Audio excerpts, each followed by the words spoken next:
Alright, in this lesson I'll introduce another popular string method called split. Let's begin by re-executing our code to import our Chicago data frame. And as always, I'm going to begin with an example from Python. So let's say I have a string like, hello, my name is Boris, and I call the split method on it. The split method takes a single argument, and that represents what's called the delimiter or the separator. Now what it's going to do is every time that it runs into that delimiter in our string, it's going to cut or kind of place a marker at that point in the string.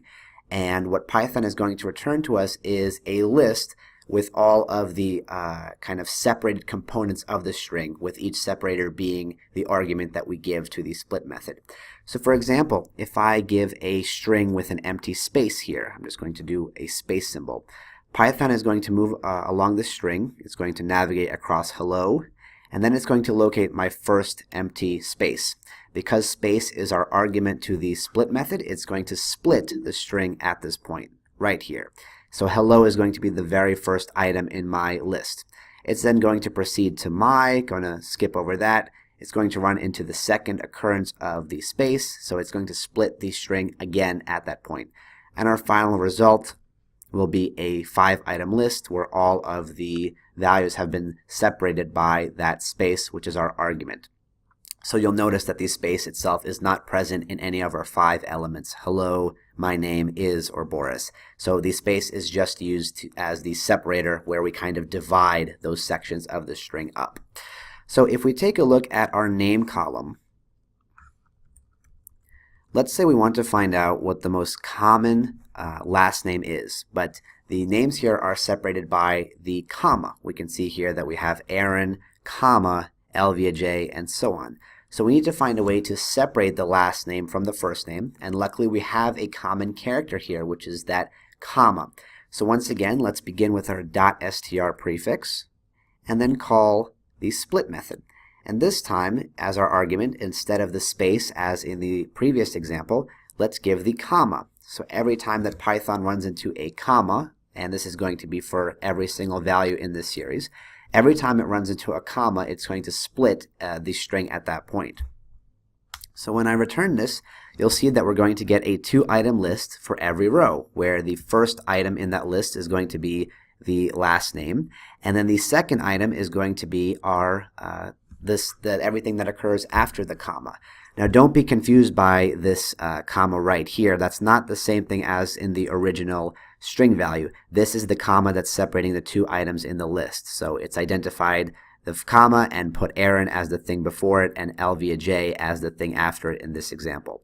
So this is actually a comma separated list. This comma is not actually the original string. So now that we have it, we need some kind of additional method in order to extract a specific component from these lists. Because if you think about it, the last name is going to be in the first position of each list. It's going to be the very first item. So the complementary method to split is the get method, and it also requires the str prefix. So it's going to be .str.get. Let's open our parentheses. And what get expects is a numeric integer argument that represents the index position that we'd like to pull from each list. So because we want to pull the first item from each list, which is going to represent our last name, the first item in a list has an index position of 0. So what I want to pull is the element with a 0 index position. So that's going to pull Aaron in this list, it's going to pull Aaron in this list, it's going to pull Abatacola from this list, and so on, the very first value in each list. So now if I execute this, I'm going to get a series of those extracted elements that occur before the string in every single value in my name column. Let's say I want to make these look a little bit prettier. I'm just going to call the, let's do the title method. Let's do str.title. Now they're all looking a little bit more traditional, and let's say just for fun I want to see what the most common last names are in the Chicago department. We can do something like and largest, or actually value counts would be better here. Value counts actually does a count, and largest is more for numeric numbers. But here we can see when we execute this, that we have 293 people that have a last name of Williams, 244 people with Johnson, 241 with Smith, and so on. Pretty common names, so that's to be expected, I guess. Let's do one more example. Let's condense this or collapse this by double-clicking on the gray box. Now let's extract the position title column. And let's say I want to find what the most common first word is among these titles that exist in the Chicago department. Once again, I'm going to do .str.split. I'm going to open my parentheses, and this is where we feed in an argument that's going to serve as our delimiter or our separator. Now, in the previous examples, we've used characters like spaces or commas, but you can absolutely use things like regular characters. So if you wanted to split by every occurrence of the letter A or the letter E, you absolutely can.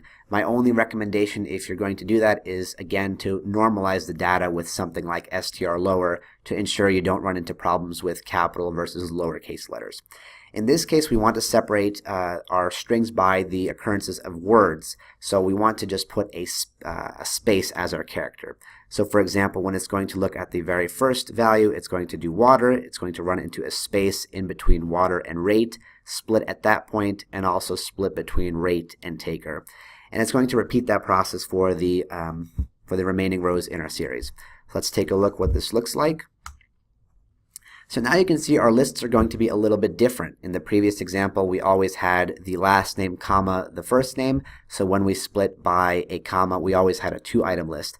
But here, some job titles are going to have more than 2 spaces. Some are going to have 3, some are going to have 4. So we're going to get lists of different item types. But luckily for us, if we're only looking to get the first word, that is always going to be represented in the first position of each list. So once again, we're going to call the .str.get method, and that expects an integer representing the index position that we should extract from each list. We want the very first item, which again is going to be 0. If you want something like the second item, which is the index position 1, you could put a 1 here. If you wanted the let's say item in the 5th position, you would put index position 4. Just keep in mind that it might get wonky if not all lists have a value at that index position. I'm not sure if it actually returns undefined or null or an error, but just keep in mind when you're working with lists of different lengths, you might run into issues there. But in this case, every list is guaranteed to have at least one element, and we want the very first one. So let's extract the most common first word. So there we have the first word of every job title: water, police, police, chief, civil, and so on. Let's once again do the value counts method. It's been a while since we played around with it. Let's find out what the most common first word is among Chicago job titles. And we can see it's police, which has 10,856 titles that begin with that position, followed by firefighter, EMT. So that is the split method. Splits every string in the values of the series by whatever delimiter or separator you pass. And then with split, we always have the complementary get method. The get method accepts an integer representing the index position that you'd like to extract from each list, and that's what it's actually going to return a series of in the end. So that's the split method.